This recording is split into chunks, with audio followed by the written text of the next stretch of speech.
श्री शिवाय नमस्तुभ्यम। हर हर महादेव। 25 जनवरी का दिन विशेष है क्योंकि इस दिन पोष का माह पूर्ण हो रहा है और पूर्णिमा की विशेष तिथि है और इसके अगले दिन मतलब 26 जनवरी से माघ का माह शुरू हो जाएगा। पर पोष माह के अंतिम दिन मतलब पूर्णिमा के गुरु जी ने कुछ विशेष उपाय बताए हैं जिन्हें आप इस दिन करके अधिक से अधिक लाभ प्राप्त कर सकते हैं। इस वीडियो में हमने नए और पुराने उपायों को शामिल किया है ताकि उन अचूक उपायों को करके आप पूरा लाभ प्राप्त कर सकें। बिना किसी देरी के बढ़ते हैं पहले विशेष उपाय की ओर। पूर्णिमा के दिन गुरुजी ने एक आखा चावल का दाना मतलब एक अक्षत मतलब ऐसा दाना जो टूटा फूटा ना हो, पूर्ण चावल का दाना होना चाहिए, उस चावल का दाने का और एक बेलपत्र का एक विशेष उपाय बताया है।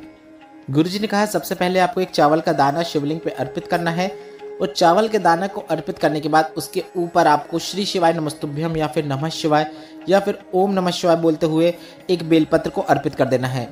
बेलपत्र को आपको इस प्रकार से अर्पित करना है कि बेलपत्र की डंडी आपकी ओर होना चाहिए। यह पूर्णिमा का विशेष उपाय है, इसलिए आपको इसी प्रकार से करना है। इसके बाद आपको इस बेलपत्र और चावल का दाना जो आपने अर्पित किया है उसके ऊपर एक कलश से जल आपको चंद्रमौली महादेव का नाम स्मरण करते हुए अर्पित कर देना है। चंद्रमौली महादेव का नाम स्मरण करते हुए जल अर्पित करते समय आप अपनी कामना कर सकते हैं।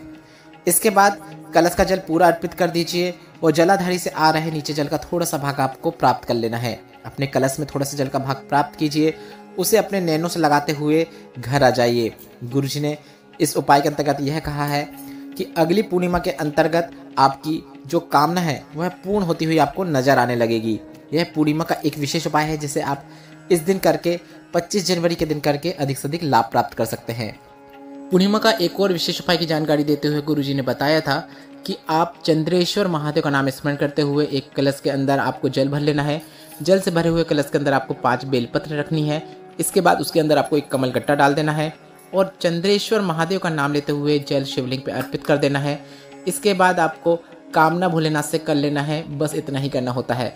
यह विशेष उपाय आप अगर 4 से 5 पूर्णिमा करेंगे तो आपकी जो भी कामना है वह शीघ्र पूरी होती हुई नजर आने लगेगी। यह पूर्णिमा का एक विशेष उपाय है जिसे कई बार कई लोगों ने किया है और उन्हें शुभ फल की प्राप्ति हुई है।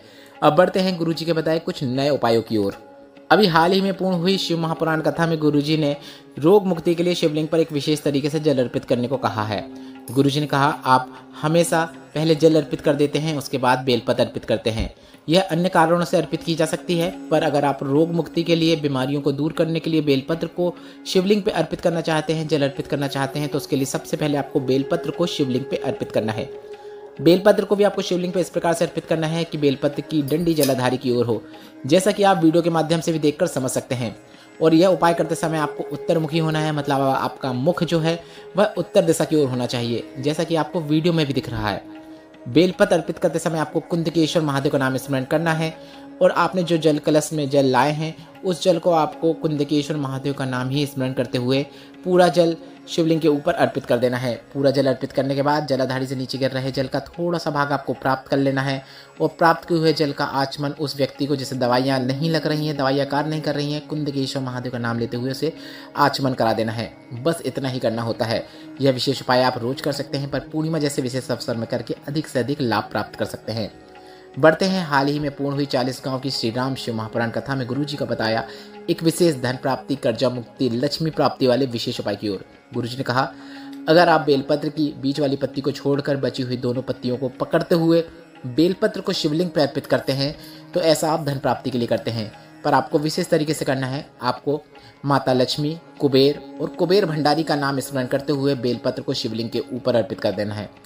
जैसे बेलपत्र को अर्पित करते आए हैं उसी प्रकार से बेलपत्र को अर्पित करना है। बेलपत्र की डंडी जलाधारी की ओर होना चाहिए। इसके बाद आप चाहो तो एक कलश जो जल लाए हैं आप वो भी अर्पित कर सकते हैं।